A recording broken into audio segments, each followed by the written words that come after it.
ज्यादातर लोग जब ट्रैवल करते हैं वो ऐसा इसलिए करते हैं ताकि उनको नई जगह देखने का मौका मिले, नए एक्सपीरियंस गेन करने का मौका मिले और काफी अलग अलग जगहों पे घूमने का मौका मिल सके। और जब हम उन जगहों पर जाते हैं जहां हम पहले नहीं गए तो वो काफी सरप्राइजिंग, हैरान करने वाले और चौंकाने वाले हो सकते हैं। जहां हम जाते हैं वो कल्चरल जगह हो सकती हैं, वो कोई यूनिक अट्रैक्शन हो सकती है जैसे कि एक मॉन्यूमेंट, वो जगह नेचुरल भी हो सकती है और वो एक मैन मेड स्ट्रक्चर भी हो सकता है। और आपको ये कभी नहीं पता रहता है कि आपको वहाँ क्या सरप्राइज मिल सकता है। और कभी कभी तो वो जगह पूरी तरह से एक मिस्टीरियस जगह हो सकती है जहाँ के लोग तो दावा करते होंगे कि उनको वो मिस्ट्री पता है, पर जरूरी नहीं कि उनको वो मिस्ट्री के बारे में सब चीज पता हो। और ऐसे ही कुछ अजीबोगरीब और मिस्टीरियस जगहों की बातें हम आज इस वीडियो में करेंगे। नंबर 1, राम सेतु। अगर आपको ये नाम सुना सुना लग रहा है तो हो सकता है आप इसके बारे में थोड़ा बहुत जानते हैं। ये पाया जाता है इंडिया और श्रीलंका के बीच। इसका निकनेम है रामाज ब्रिज। ये तमिलनाडु इंडिया से श्रीलंका में ज्वाइन होता है, जहाँ छोटे छोटे आइलैंड मिलके एक तरह का ब्रिज बनाते हैं। और साइंटिफिक एविडेंस से पाया गया है कि ये एक नेचुरल ब्रिज है जो दोनों देशों को ज्वाइन करता है। और अगर आपको हिंदू मैथोलॉजी में इंटरेस्ट है तो आपको ये भी पता होगा कि इसका बहुत अहमियत है हिंदू कल्चर में। और अगर आपने रामायण की सीरीज देखी है तो आपको ये भी पता होगा कि राम भगवान ने वानर सेना की मदद से ये ब्रिज बनाया था। ऐसा ही कुछ कहा जाता है रामायण में। और राम भगवान को श्रीलंका पहुंचना था जब सीता को किडनैप कर लिया गया था। और ऐसा माना जाता है कि रामायण का समय 500 BC के आसपास था। और ये पाया गया है कि ये आइलैंड भी लगभग उतना ही पुराना है और ये रास्ता आज भी सैटेलाइट के द्वारा देखा जा सकता है। और चूंकि ये इतना मिस्टीरियस रहा है हमेशा से, इसीलिए आज भी न्यूज में देखा जा सकता है। और ऐसा माना जाता है कि राम सेतु पानी के ऊपर था और वो 15वीं सेंचुरी तक पानी के नीचे नहीं गया था और उस पे एक आम इंसान चल के जा सकता था। इसकी गहराई 3 से 30 फीट तक है, तो इसीलिए नाव इसके पार नहीं जा सकती हैं। तो नाव राम सेतु के आर पार नहीं जा सकती हैं इनके पत्थरों की वजह से, क्योंकि यहाँ के पानी की गहराई इतनी ज्यादा नहीं है और इसीलिए यहाँ की शिप घूम के जाती हैं श्रीलंका। रामायण की कहानी में ये बताया गया था कि राम सेतु को कुछ ऐसे पत्थरों से बनाया गया था जो कि पानी पे तैरते थे और ऐसे ही पत्थर पाए गए थे राम सेतु के पास और ये आज भी पाए जाते हैं अभी भी असल जिंदगी में। तो आपको क्या लगता है कि ये नेचुरल था या मैन मेड था? हमें कमेंट बॉक्स में जरूर बताएं। और अगर ये मैन मेड था तो आप फ्लोटिंग स्टोन्स के बारे में कैसे एक्सप्लेन कर सकते हैं? Number 2, Mount Roraima. अगर हम इस जगह को एक सेंटेंस में डिफाइन करें तो ये अपने में ही एक दुनिया है। ऐसा इसलिए क्योंकि आपने ऐसी जगह शायद ही कभी दुनिया में देखी होगी। अगर आपको ये समझना है कि ये जगह कैसी दिखती है तो आपको journey to the mysterious island movie को देखना पड़ेगा। और ये एक सच में बहुत ही मिस्टीरियस दुनिया है। और शायद आपको ये लग रहा होगा कि ये नकली है या CGI से बना है, पर ऐसा बिल्कुल नहीं है। यहाँ के पहाड़ फ्लैट टॉप माउंटेन हैं और यहाँ का एक अपना ही अलग इकोसिस्टम है और इस इकोसिस्टम में अपने ही अलग प्रजाति के पौधे और जानवर पाए जा सकते हैं। और ये पर्वतों की श्रृंखला में कुछ ऐसे ही अमेजिंग वाटरफॉल भी आते हैं जो दुनिया के हाईएस्ट वाटरफॉल्स में गिने जाते हैं। और साइंटिफिक एविडेंस पाया गया है कि ये पहाड़ 2 बिलियन ईयर्स ओल्ड हैं। और यही खूबसूरती माउंट रोरीमा की काफी फिल्म मेकर्स को भी इंस्पायर की है। 2009 की फिल्म अप में इसका इस्तेमाल किया गया था, जहां स्टोरी में एक फ्लैट टॉप पहाड़ यूज किया गया था। और 1912 में एक फिल्म आई थी द लॉस्ट वर्ल्ड, इसमें भी इस माउंटेन की चर्चा की गई है। और सच में ये देखने में बहुत ही अनोखा पहाड़ है। और क्या आप अकेले इस वीरान पहाड़ पे जाना चाहेंगे?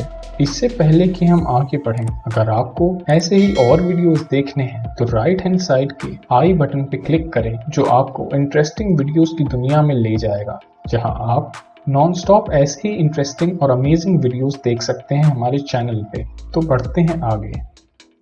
Number 3, floating islands. Loktak lake. क्या आपने ये नाम सुना है? ये एक one of the largest lakes है इंडिया में और ये एक फ्रेश वाटर लेक है और इसमें पाए जाते हैं कुछ फ्लोटिंग आइलैंड। इनका नाम है फुमतीज और ये आइलैंड ऑर्गेनिक हैं। ये बने हैं पेड़ पत्तों से, पौधों से और ऑर्गेनिक मैटर से। और ये थिक होके और हार्ड होके एक आइलैंड जैसा बना लिए हैं और इनकी सतह पर एक स्पंजी फील आता है।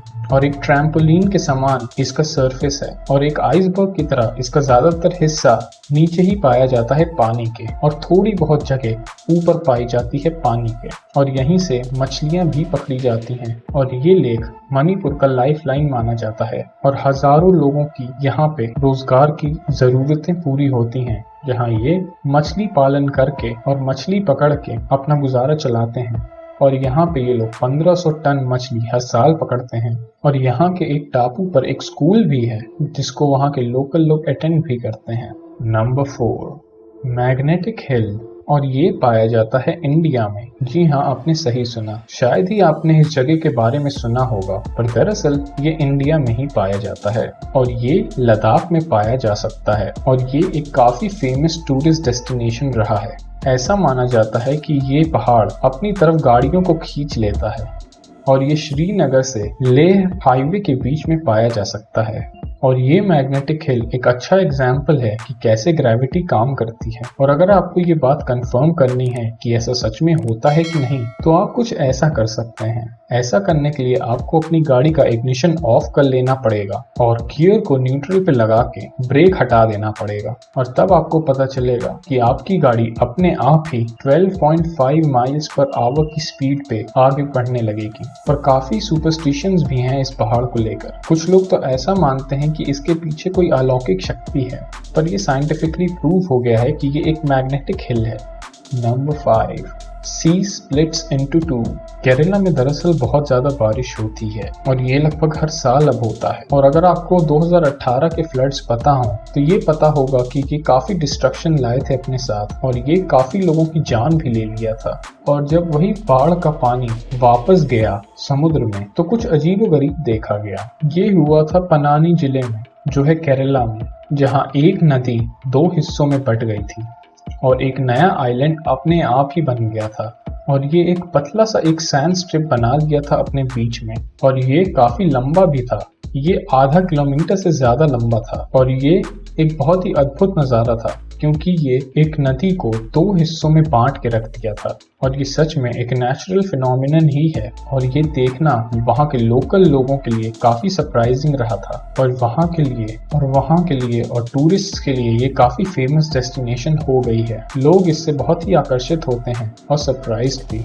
और यहाँ पे लोग आते हैं इस सैंडी बीच पे चलने के लिए जो कि 2 नदियों को बीच से बांटती है, पर ये डेंजरस भी हो सकता है।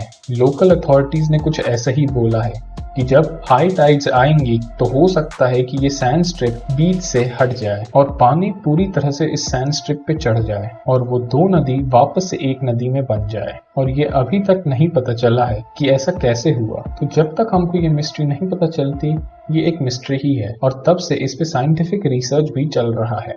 और अब एक आखिरी और एक बोनस मिस्ट्री, मूविंग माउंटेन्स। जब भी हम माउंटेन्स के बारे में बात करें, हमें ये तो पता रहता है कि माउंटेन्स अपनी जगह से नहीं हिलते, पर ये माउंटेन ऑफ सैंड कुछ ऐसे ही कर रहा है। ये अपनी जगह से हिल रहा है। ये अपनी जगह से 66 फीट मूव होता है हर साल, यानी कि 20 मीटर्स। और अगर आपको ये लग रहा होगा कि ये बड़े बड़े सैंड ड्यून्स ही मूव कर रहे हैं, तो ऐसा नहीं है। और तंजानिया के प्रेसिडेंट की अगर हम माने तो उनका कहना है कि जब उन्होंने इस पहाड़ का सैंड अपनी गाड़ी में डाला था तभी भी वो एक जगह से दूसरी जगह तक मूव कर रहा था। और ये पहाड़ हर 10 साल में अपना शेप और साइज बदल लेता है और ये एक बार तो 2 हिस्सों में भी बंट गया था और ये अपने अपने अलग अलग एरिया में स्प्रेड करने लगा था। और ऐसा माना जाता है कि ये पहाड़ तब बना था जब एक वोल्केनिक इरप्शन हुआ था। वहाँ की लोकल गवर्नमेंट ट्रैकिंग बीकन की मदद से इस पहाड़ की लोकेशन को ट्रैक करती है। तो आज के लिए बस इतना ही। अगर आपको ये वीडियो पसंद आया है तो लाइक, शेयर और सब्सक्राइब जरूर करें। धन्यवाद।